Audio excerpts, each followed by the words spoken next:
நகைச்சுவையான மரநிழல். ஒரு சிறிய கிராமத்தில் சின்னவன் என்பவர் வாழ்ந்தார். அவருக்கு மிகவும் சுறுசுறுப்பான ஒரு பசு இருந்தது.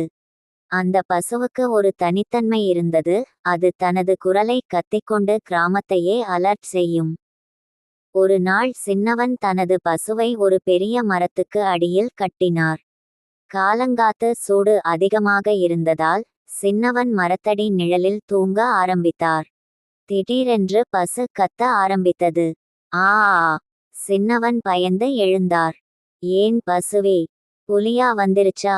ஆனால் எதுவும் காணவில்லை. சின்னவன் மீண்டும் தூங்க சென்றார்.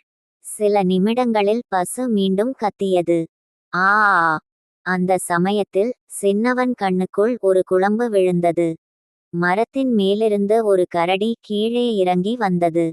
சின்னவன் ஆச்சரியமாக, என்னடா இது? மரத்தில் கரடிதான். நம்ம பசு நம்மை காப்பாத்துற மாதிரி இருக்கே. கரடி நேராக பசுவை நோக்கி வந்தது. ஆனால் பசு நிதானமாக தனது வால் அசைத்து தன்னிடம் கட்டி வைத்திருந்த சங்கு மூடி காற்றை ஊதியது. ஓ! அந்த ஒலியால் கரடி பயந்து ஓடிவிட்டது. இதை பார்த்த கிராமத்தினர், சின்னவனின் பசுவுக்கு வியக்கத்தக்க திறன் இருக்கே. அது நம்ம கிராமத்தின் காவலராகவே இருக்கட்டும் என்று பாராட்டினர். அந்த நாள் முதல் சின்னவனின் பசுவுக்கு நிழல் காவலன் என்ற பெயர் கிடைத்தது. கதையின் குறிப்பு: சில நேரங்களில் பெரியவர்களை விட சாதாரணமானவர்களுக்கும் அற்புத திறன்கள் இருக்கலாம்.